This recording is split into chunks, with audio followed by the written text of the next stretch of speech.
ನಮಸ್ತೆ my dear friends, my dear God's, my dear masters. ನಮ್ಮ life ಬೇರೊಬ್ಬರಿಗೆ inspiration ಆಗಿರಬೇಕು. Inspiration ಇದ್ರೆ ಮಾತ್ರ ಅಲ್ಲಿ ನಮ್ಮ ರೋಲ್ ಮಾಡೆಲ್ ಆಗ್ತೀವಿ ನಾವು. ನಮ್ಮನ್ನು ನೋಡಿದ್ರೆ ಈ ಥರ ಇರಬೇಕು, ನಮ್ಮನ್ನು ನೋಡಿದ್ರೆ ಈ ಥರ ನಾನು ಮಾಡಬೇಕು ಅನ್ನೋ ಇನ್ಸ್ಪಿರೇಷನ್ ನಾವು ಪ್ರತಿಯೊಬ್ಬರಿಗೂ ಕೊಡ್ತಾ ಹೋಗ್ಬೇಕು. ಜ್ಞಾನವನ್ನು ಹಂಚೋಕೆ ಪತ್ರಿಜಿಯವರು ಒಳ್ಳೆ ಪ್ಲಾಟ್ಫಾರ್ಮ್ ನಮಗೆ ಕೊಟ್ಟರು, ಸ್ವೇಚ್ಛೆಯನ್ನು ಕೊಟ್ಟರು. ಅದನ್ನು ನಾವು ಉಪಯೋಗಿಸ್ಕೋಬೇಕು. ಈ ಕಾಲದಲ್ಲಿ ತುಂಬಾ ಇಂಪಾರ್ಟೆಂಟ್ ಏನಂದ್ರೆ ಮಕ್ಕಳಿಗೆ ಧ್ಯಾನ ಹೋಗ್ಬೇಕು. ಕಾಲೇಜು ಶಾಲೆಗಳಲ್ಲಿನೂ ಪ್ರತಿಯೊಬ್ಬರಿಗೂ ಧ್ಯಾನ ಅನ್ನೋದು ಹೋಗ್ಬೇಕು. ಅವ್ರ ಒಳಗೆ ಪರಿವರ್ತನೆ ಅನ್ನೋದು ಬರಬೇಕು. ಯಾಕಂದ್ರೆ ತುಂಬಾ ನ್ಯೂಸ್ ನಾನು ಓದ್ತಾ ಇರ್ತೀನಿ, ಆರ್ಟಿಕಲ್ಸ್ ಓದ್ತಾ ಇದ್ದೀನಿ. ಜೆನ್ ಜಿ ಅಂತಾರು, ಜೆನ್ ವೈ ಅಂತಾರು, ಏನೋ ಹೆಸರುಗಳು ಬೇರೆ ಬೇರೆ ಇಟ್ಟಿದ್ರು ದೊಡ್ಡ ಪ್ರಾಬ್ಲಮ್ ಏನ್ ಬರ್ತಾ ಇದೆ ಅಂದ್ರೆ ಅವ್ರಿಗೆ ಲೈಫಲ್ಲಿ ಡೈರೆಕ್ಷನ್ ಸಿಗ್ತಾ ಇಲ್ಲ. ಯಾಕೆ ಡೈರೆಕ್ಷನ್ ಸಿಗ್ತಾ ಇಲ್ಲ ಅಂದ್ರೆ ನಮ್ಮ ಒಳಗೆ ನಮ್ಗೆ ಕನೆಕ್ಷನ್ ಇಲ್ಲ ಅಂದ್ರೆ ನಾವು ನಮ್ಮ ಆತ್ಮಕ್ಕೆ ದೂರ ಆಗ್ತಾ ಇದೀವಿ. ಜೆನ್ ಆಲ್ಫಾ ಹೆಸರುಗಳು ಹೊಸದಾಗಿದೆ. ನಮ್ಮ ಜನರೇಷನ್ಸ್ಗೆ ಹೆಸರುಗಳಿಲ್ಲ, ಈಗ ಇದೆ. ಕರೆಕ್ಟ್, ನಾವು ತಿಳ್ಸ್ಕೋಬೇಕು ಪ್ರತಿಯೊಂದು. ಜನರೇಷನ್ ಗ್ಯಾಪ್ಸ್ ಆಗ್ತಾ ಇದೆ. ಇನ್ನೊಂದು, ಆತ್ಮದಿಂದ ದೂರ ಯಾವಾಗ ನಾವು ಬರ್ತೀವೋ ಅಷ್ಟು ಡಿಸ್ಕನೆಕ್ಷನ್ಸ್ ಬರುತ್ತೆ. ಸಹಸ್ರಾರ ಸ್ಥಿತಿಗೆ ನಾವು ಯಾವಾಗ ರೀಚ್ ಆಗ್ತೀವೋ ಅವಾಗೆ ಡಿವಿನಿಟಿಗೆ ಕನೆಕ್ಷನ್ ಇರುತ್ತೆ. ಅಂದ್ರೆ ದೈವತ್ವಕ್ಕೆ ನಾವು ಹತ್ರ ಆಗಿದ್ರೆ ಮಾತ್ರ ಒನ್ನಸ್ ಅನ್ನೋದು ಬರುತ್ತೆ. ಪ್ರತಿಯೊಬ್ಬರ ಜೊತೆ ನಾವು ಕನೆಕ್ಟ್ ಆಗಿರ್ತೀವಿ. ಇಲ್ಲ ಅಂದ್ರೆ ಡಿಸ್ಕನೆಕ್ಟ್ ಆಗ್ಬಿಟ್ಟು ಅವ್ರ ರೂಮಲ್ಲಿ ಕುತ್ಕೊಂಡು ಅವ್ರ ಜೊತೆನೆ ಅವ್ರು ಇರೋದು, ಯಾರ ಹತ್ರ ಮಾತಾಡಲ್ಲ, ಮರಿ ಮೊಬೈಲ್ಸ್ ನೋಡೋದು. ಅಂದ್ರೆ ಏನಾಗುತ್ತೆ ಅಂದ್ರೆ ಆ ಹಾರ್ಟ್ ಟು ಹಾರ್ಟ್ ಕನೆಕ್ಷನ್ಸು ಬರಲ್ಲ, ಡಿವಿನಿಟಿ ಕನೆಕ್ಷನ್ಸು ಬರಲ್ಲ. ಡಿಸ್ಕನೆಕ್ಷನ್ಸ್ ಯಾವಾಗ ಬರ್ತಾ ಇರುತ್ತೋ ಯಾರ ಜೊತೆನೂ ಅವ್ರು ಮಿಂಗಲ್ ಆಗಲ್ಲ. ಈ ಆತ್ಮಕ್ಕೆ ಅನುಭವಗಳು ಕಮ್ಮಿ ಆಗುತ್ತದೆ.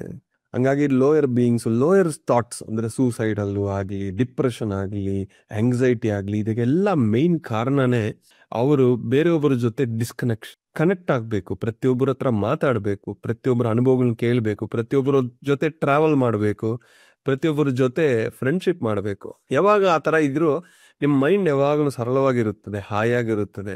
ಅದು ಧ್ಯಾನಕ್ಕೆ ಸಹಕಾರ ಕೊಡುತ್ತದೆ. ಲಾಸ್ಟ್ ವೀಕ್ ಈ ಪೈಮಾ ಅವರು ಪಿರಮಿಡ್ ವ್ಯಾಲಿಯಲ್ಲಿ ಆಗಸ್ಟ್ 15, 16, 17 ಇನ್ನೂ ಡೀಟೇಲ್ಸ್ ನನಗೆ ಬಂತು. ನಾನು ಇನ್ನೂ ಡೀಟೇಲ್ಡ್ ಆಗಿ ನೋಡಿಲ್ಲ. ಇವತ್ತು 12:30ಕ್ಕೆ ಮೀಟಿಂಗ್ ಇದೆ. ಆ 3 days ಪ್ರೋಗ್ರಾಮ್ ಮಾಡ್ತಾ ಇದ್ದ ತಕ್ಷಣ ನನಗೆ ಒಂದು ಅನಿಸ್ತು, 1,000 ಮಕ್ಕಳು ಅಲ್ಲಿ 3 ದಿವಸ ಮೊಬೈಲ್ಸ್ ಎಲ್ಲ ಇಲ್ಲದೆ ಅವರು 3 ದಿವಸ ಆ ಎನರ್ಜಿ ಫೀಲ್ಡ್ ಅಲ್ಲಿ ಇದ್ರೆ ಅವ್ರ ಥಾಟ್ ಅಲ್ಲಿ ಒಂದು ಬದಲಾವಣೆ ಬರುತ್ತೆ, ಕನೆಕ್ಷನ್ ಸಿಗುತ್ತೆ. ಅವ್ರ ಇನ್ನರ್ಗೂ ಕನೆಕ್ಷನ್ ಸಿಗುತ್ತೆ, ಬೇರೆಯೊಬ್ಬರ ಜೊತೆನೂ ಕನೆಕ್ಷನ್ ಸಿಗುತ್ತೆ. ಯಾಕಂದ್ರೆ ಆ ವರ್ಕ್ಶಾಪ್ ಹೋಗಿದ ತಕ್ಷಣ ಫಸ್ಟ್ ಫ್ಯೂ ಅವರ್ಸ್ ರೆಸ್ಟ್ಲೆಸ್ ಆಗ್ತಾರೆ. ಮೊಬೈಲ್ ಸಿಗ್ತಾ ಇಲ್ಲ, ಅವರು ರೂಟೀನಿಂದ ಹೊರಗೆ ಬರೋಕೆ ಟೈಮ್ ತಗೊಳ್ಳೋದು. ಬಟ್ ಏನಾಗುತ್ತೆ, ನಿಧಾನಕ್ಕೆ ಅದು ಹೋಗಿ ಅಲ್ಲಿ ಪಿರಮಿಡು, ಆ ಎನರ್ಜಿ, ಆ ಪ್ರಕೃತಿ, ಒಬ್ಬರ ಹತ್ರ ಒಬ್ರು ಮಾತಾಡಿ, ಬೇರೆ ಸತ್ಸಂಗನ ಕೇಳ್ತಾ, ಮ್ಯೂಸಿಕ್ ಅನ್ನು ಕೇಳ್ತಾ, ನಿಧಾನಕ್ಕೆ ಒಂದ್ ದಿವಸ ಆದ್ಮೇಲೆ they will try to find their true self ಅಂತಾರೆ. ಅಂದ್ರೆ ಅವರ ನಿಜ ಸ್ವರೂಪ ಏನೋ ಅವ್ರಿಗೆ ಗೊತ್ತಾಗುತ್ತದೆ, ನಿಜವಾದ ಜೀವನ ಏನನ್ನೋ ಅವ್ರಿಗೆ ಗೊತ್ತಾಗುತ್ತದೆ. ಇನ್ನರ್ ಕನೆಕ್ಟಿವಿಟಿ ಅನ್ನೋದು ಯಾವಾಗ ಅವ್ರಿಗೆ ಸಿಗುತ್ತೋ ಅವಾಗ ಅವ್ರು ಮತ್ತೆ ಪುನಃ ಒಂದೊಂದು ಪುನರ್ಜನ್ಮ ನಾವು ಕೊಟ್ಟಿರೋ ತರ ಆಗುತ್ತೆ. ಅಂತ ಒಂದು ಪ್ರೋಗ್ರಾಮ್ಗೆ ಯೂತ್ನ ಕಳಿಸ್ಬೇಕು ಅಂತ ನನಗೆ ಒಂದು ಥಾಟ್ ಬಂದಿದೆ. ಅದಕ್ಕೆ ನಾನು 200 ಯಂಗ್ಸ್ಟರ್ಸ್ಗೆ ನಾನು ಸ್ಪಾನ್ಸರ್ ಮಾಡ್ತೀನಿ ಫೌಂಡೇಶನ್ ಕಡೆಯಿಂದ ಅಂತ ಇಮ್ಮಿಡಿಯೇಟ್ ಮಾತು ಕೊಟ್ಟಿದ್ದೀನಿ. ಆ ಪ್ರೋಗ್ರಾಮು, ಈ ಫಾರ್ಮು, ಆ ಡೀಟೇಲ್ಸು ನಾ ಎಲ್ಲ ಕಳಿಸ್ತೀನಿ. ನಿಮ್ಮ ಕಡೆಯವರು ಯಾರು ನಿಮ್ಮ ಮನೆಯಲ್ಲೇ ಮಕ್ಕಳಿದಾರು, ಇಲ್ಲಾಂದ್ರೆ ನಿಮ್ಮ ಫ್ರೆಂಡ್ಸ್ ಅವ್ರ ಮಕ್ಕಳಿದಾರು, ನಿಮ್ಮ ಶಾಲೆಯಲ್ಲಿ ಒಂದು 5 ಜನ 10 ಜನ ಯಾರಕ್ಕೆ ಅವಶ್ಯಕತೆ ಇದೆಯಾ, ಪ್ರತಿಯೊಬ್ಬರಿಗೂ ಅವಶ್ಯಕತೆ ಇದೆ ಧ್ಯಾನ. ಯಾರು ವಿಲ್ಲಿಂಗ್ ಇದೆಯೋ ಹೋಗಿ ಆ 3 ದಿವಸ ಅವ್ರ ಹಣ ಖರ್ಚು ಮಾಡೋದು ಅವಶ್ಯಕತೆನೇ ಇಲ್ಲ. ಯಂಗ್ಸ್ಟರ್ಸ್ ಹತ್ರ, ಯೂತ್ ಹತ್ರ ನಾವು ಏನು ಹಣ ಇಸ್ಕೊಳ್ಳೋದು ಬೇಡ, ಸ್ಪಾನ್ಸರ್ಶಿಪ್ಸ್ ತಗೊಂಡ್ ಬರೋಣ. ಅವರಲ್ಲಿ ಹೋಗಿ ಬರೀ ಬಸ್ ಚಾರ್ಜಸ್ ಮಾತ್ರ ಇಟ್ಕೊಂಡಿದ್ರೆ ಸಾಕು. ಅಲ್ಲಿ ಉಟ್ಕೊಳ್ಳೋದು, ಊಟ, ಪ್ರೋಗ್ರಾಮ್ ಎಲ್ಲ ನಾವು ಫ್ರೀ ಮಾಡಿ ಕೊಟ್ರೆ ಒಂದು 700 to 800 ಯಂಗ್ಸ್ಟರ್ಸ್ ಜಾಯಿನ್ ಆಗಿದ್ರೆ ಅವ್ರ ಲೈಫಲ್ಲಿ ಒಂದು ಸ್ಪಾರ್ಕ್ ಬಂದ್ರೆ ಸಾಕಲ್ವಾ ನಮಗೆ. ಅವರು ಹೋಗಿ ಅವರು ಬೇರೆ ಯಂಗ್ಸ್ಟರ್ಸ್ನ ಇನ್ಸ್ಪೈರ್ ಮಾಡ್ತಾರೆ. ಈಗ ನಾವು ಮಾಡೋ ಪ್ರೋಗ್ರಾಮ್ಸ್ ಎಲ್ಲ ಕಡೆನೂ ಯಂಗ್ಸ್ಟರ್ಸು ಜಾಸ್ತಿ ಸಂಖ್ಯೆ ಬರ್ತಾ ಇಲ್ಲ. ನೀವು ಚೆನ್ನಾಗಿ ಅಬ್ಸರ್ವ್ ಮಾಡಿ, ಎಲ್ಲ ಪ್ರೋಗ್ರಾಮ್ಸ್ ಅಲ್ಲಿನೂ 30, 35 ಇಂದ 65, 70, 80 ಅವರೂ ಬರ್ತಾ ಇದ್ದಾರೆ. ಈ ಯಂಗ್ ಮೈಂಡ್ಸು, ಯಂಗ್ ಪೀಪಲ್ ನೀವು ಕೌಂಟ್ ಮಾಡಿ ನೋಡಿದ್ರೆ 5% ಇಂದ ಕಮ್ಮಿನೇ ಬರ್ತಾ ಇದ್ದಾರೆ. ಮತ್ತೆ ಆ ಯಂಗ್ಸ್ಟರ್ಸ್ಗೆ ನಾವು ಸ್ಕೂಲ್ಗೆ, ಕಾಲೇಜ್ಗೆ ಹೋಗಿ ಮಾಡ್ತಾ ಇದೀವಿ, ಒಂದು ಧ್ಯಾನ ಹೇಳ್ಕೊಟ್ಟು ಬರ್ತಾ ಇದೀವಿ. ಮತ್ತೆ ಅವರು ಅದು ರೆಗ್ಯುಲರ್ ಆಗಿ ಮಾಡಬೇಕು. ಅದು ಒಂದು 1/2 hour 1 hour ನಮಗೆ ಟೈಮ್ ಸಿಗ್ತಾ ಇದೆ. ಬಟ್ ನಾವು ಹೋಗಿ ಅವರಿಗೆ ಇಂಥ ಒಂದು ಅವಕಾಶ ಮಾಡಿಕೊಟ್ಟದ್ದು 2-3 ದಿವಸ ಏನಾಗುತ್ತದೆ, ಅವರಲ್ಲಿ ಪರಿವರ್ತನೆ ಬಂದ್ಬಿಡುತ್ತೆ. ಈಗ ಎಷ್ಟೋ ಯಂಗ್ಸ್ಟರ್ಸ್ ನಮ್ಮ ಝೂಮಲ್ಲಿ ಇದ್ದಾರೆ. ಚೈತ್ರಾ ಮೇಡಮ್, ಗುರು ಕಿರಣ್, ಎಷ್ಟೋ ಯಂಗ್ಸ್ಟರ್ಸ್ ಇದ್ದಾರೆ. ಈ ಯಂಗ್ಸ್ಟರ್ಸ್ ಎಲ್ಲ ನೋಡಿ ಅವ್ರವ್ರು ಝೂಮ್ಸ್ ರನ್ ಮಾಡ್ತಾ ಇದ್ದಾರೆ, ಅವ್ರವರು ಟ್ರಾನ್ಸ್ಲೇಷನ್ಸ್ ಮಾಡ್ತಾ ಇದ್ದಾರೆ, ಸ್ಪಿರಿಚುವಲ್ ಆಗಿ ಥಿಂಕ್ ಮಾಡ್ತಾರೆ. ಇಂಥ ಒಬ್ಬ ಯಂಗ್ಸ್ಟರ್ಸ್ ನಮಗೆ ಬೇಕು, ಕರ್ನಾಟಕಕ್ಕೆ ಬೇಕು, ಈ ದೇಶಕ್ಕೆ ಬೇಕು. ಯಂಗ್ಸ್ಟರ್ಸ್ ಒಬ್ಬರು ಚೇಂಜ್ ಆಗಿದ್ರೆ ಅವರು ಆ ಎಂಟೈರ್ ಕಮ್ಯುನಿಟಿನ ಚೇಂಜ್ ಮಾಡಿಬಿಡ್ತಾರೆ. ಅಷ್ಟೊಂದು ಪವರ್ ಇದೆ ಅವ್ರ ಒಳಗೆ.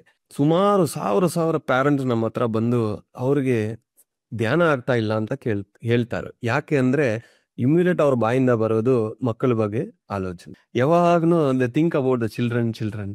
ಯಾ ಪ್ರತಿ ಒಬ್ಬರು ಅವರು ಮನೆಯಲ್ಲಿರೋ ಮಕ್ಕಳನ್ನ ಪೈಮಾಗೆ ಜಾಯಿನ್ ಮಾಡಿ. ಯಾಕಂದ್ರೆ ಅವ್ರು ಇಲ್ಲಿ ಬರಲ್ಲ.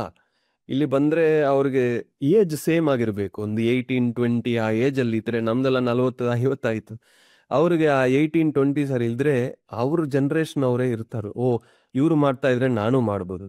ನಮ್ಮನ್ನ ನೋಡಿ ಅವರು ಇನ್ಸ್ಪಿರೇಷನ್ ತಗೋಬಹುದು. ಕೆಲವೊಬ್ರು ಮಾತ್ರ, ಎಲ್ಲರೂ ಬರಲ್ಲ. ಹಂಗಾಗಿ ಅದು ಒಂದು ಒಳ್ಳೆ ಪ್ಲಾಟ್ಫಾರ್ಮು. ಪೈಮಾ ಅನ್ನೋದು 2004 ನಾನು ಹೈದರಾಬಾದ್ ಟೀಮು ಎಲ್ಲ ಸೇರಿ ಪತ್ರಿಜಿ ಅವ್ರ ಜೊತೆ ಕ್ರಿಯೇಟ್ ಮಾಡಿದ್ವಿ. ನಾನು ಕ್ರಿಯೇಟರ್ ಅಷ್ಟೇ. ಚೆನ್ನೈಯಲ್ಲಿ ಒಂದು ಡಿವಿಷನ್ ಪೈಮಾ ರನ್ ಮಾಡಿದ್ದೀನಿ. ಆಮೇಲೆ ಬೆಂಗಳೂರಲ್ಲಿ ಪೈಮಾ ಅನ್ನೋದು ನಾವು ಯಂಗ್ಸ್ಟರ್ಸ್ ತುಂಬಾ ಮಾಡಿದ್ವಿ. 40 ಯಂಗ್ಸ್ಟರ್ಸ್, ನಾವು 20 ಬಾಯ್ಸ್ ಗರ್ಲ್ಸ್ ನಾವೆಲ್ಲ ಸೇರಿ 40 ಜನ ನಾವು ತುಂಬಾ ಪ್ರೋಗ್ರಾಮ್ ಮಾಡಿದ್ವಿ. ಅವಾಗ ಇರೋ ಎನರ್ಜಿ ಸ್ವೇಕ್ಷೆ ಬೇರೆ. ಇವಾಗ ಮತ್ತೆ ಒಂದು ಒಳ್ಳೆ ಟೀಮ್ ಇಲ್ಲಿ ಕ್ರಿಯೇಟ್ ಆಗಿದೆ. ಅವ್ರಿಗೆ ನಾವು ಅವಕಾಶ ಮಾಡಿ ಕೊಡಬೇಕು. ಒಂದು ಪ್ಲಾಟ್ಫಾರ್ಮ್ ಆಲ್ರೆಡಿ ಇದೆ, ಪ್ರೋಗ್ರಾಮ್ಸ್ ಆಲ್ರೆಡಿ ಇದೆ. ನಾವೇನು ಮಾಡೋಕಿಲ್ಲ, ಕನೆಕ್ಟ್ ಮಾಡಿ ಕೊಡ್ಬೇಕಷ್ಟೇ. ಯಾಕಂದ್ರೆ ಏನೇ ಇದ್ರು ಆ ಯಂಗ್ಸ್ಟರ್ಸ್ಗೆ ಸ್ವಲ್ಪ ಲಿಮಿಟೇಷನ್ಸ್ ಇರುತ್ತೆ. ಬಟ್ ಅವ್ರಿಗೆ ಏನೋ ಮಾಡಬೇಕು, ಏನೋ ಸಾಧಿಸ್ಬೇಕು ಅಂತ ಕೆಲವೊಬ್ರು ಬಂದ್ರು.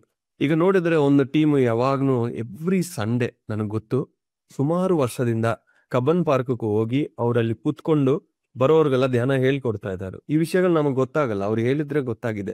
ಸುಮಾರು ವರ್ಷದಿಂದ ಎವ್ರಿ ಸಂಡೇ ಮಾಡ್ತಾ ಇದ್ದಾರೆ ಆ ಕೆಲಸ. ಈಗ ಚೆನ್ನೈಲಿ ಒಂದು ಪ್ರೋಗ್ರಾಮ್ ಆಗ್ತಾ ಇದೆ, ಮೊನ್ನೆ ಬೆಳ್ಳಾರಿಯಲ್ಲಿ ಒಂದು ಪೈಮಾ ಪ್ರೋಗ್ರಾಮ್ ಆಗಿದೆ. ಅಲ್ಲಿ ಹೋಗಿದ್ರೆ ಯಂಗ್ಸ್ಟರ್ಸ್ ಕನೆಕ್ಟ್ ಆಗ್ತಾರೆ. ಈ ಯಂಗ್ಸ್ಟರ್ಸ್ಗೆ, ಯೂತ್ಗೆ ಒಳ್ಳೆ ಮೆಸೇಜ್ ಹೋಗ್ಬೇಕು, ಒಳ್ಳೆ ಪ್ಲಾಟ್ಫಾರ್ಮು ಧ್ಯಾನ ಅನ್ನೋದು ಹೋಗ್ಬೇಕು. ಅದನ್ನ ನಾವು ಹೇಳಿದ್ರೆ ಕೇಳಲ್ಲ. ಯಂಗ್ಸ್ಟರ್ಸೇ ಹೇಳ್ಬೇಕು. ಇದಾರು correct. Veena Murugan madam, yes madam. ನೋಡಿ, ಅವ್ರ ಮಗಳೂ ಪೈಮಲ್ಲಿ ಇದ್ದಾರೆ, ಈಗ ವಿದ್ಯಾನಲ್ಲಿನೂ ಇದ್ದಾರೆ. ಅವ್ರಿಗೆ ಗೊತ್ತು ಏನು ಮಾಡಬೇಕು ಮಾಡಬಾರ್ದು. ಲೈಫಲ್ಲಿ ಅವ್ರಿಗೆ ಡೈರೆಕ್ಷನ್ ಇದೆ, ಧ್ಯಾನ ಜೊತೆಗಿದೆ. ಏನ್ ಮಾಡಬೇಕು ಮಾಡಬಾರ್ದು ಅವ್ರಿಗೆ ಕ್ಲಾರಿಟಿ ಇದೆ. ಬಟ್ ಎಲ್ಲ ಯಂಗ್ಸ್ಟರ್ಸ್ ಹತ್ರ ಇದೆಯಾ? ಸುಮಾರು ಜನ ನನ್ನ ಹತ್ರ ಕೌನ್ಸಿಲಿಂಗ್ ಬರ್ತಾರೆ ಯಂಗ್ಸ್ಟರ್ಸ್. ಅವ್ರ ಹತ್ರ ನಿಮ್ ಲೈಫ್ ಗೋಲ್ ಏನು ಅಂದ್ರೆ ಗೊತ್ತಿಲ್ಲ, ಏನ್ ಮಾಡ್ತಾ ಇದ್ರಿ, ಸ್ಕೆಡ್ಯೂಲ್ ಏನು ಗೊತ್ತಿಲ್ಲ, ಓದ್ತಾ ಇದ್ರಿ ಯಾಕೆ ಗೊತ್ತಿಲ್ಲ, ನೆಕ್ಸ್ಟ್ ಏನ್ ಮಾಡ್ತಿರೋ ಗೊತ್ತಿಲ್ಲ, ಯಾವ್ದಕ್ಕೂ ಡೈರೆಕ್ಷನ್ ಸಿಗ್ತಾ ಇಲ್ಲ, ಎನರ್ಜಿ ಇಲ್ಲ, ಆಕ್ಟಿವ್ನೆಸ್ ಇಲ್ಲ. ಕೆಲವೊಬ್ಬರಿಗೆ ಮಾತ್ರ ಇದೆ.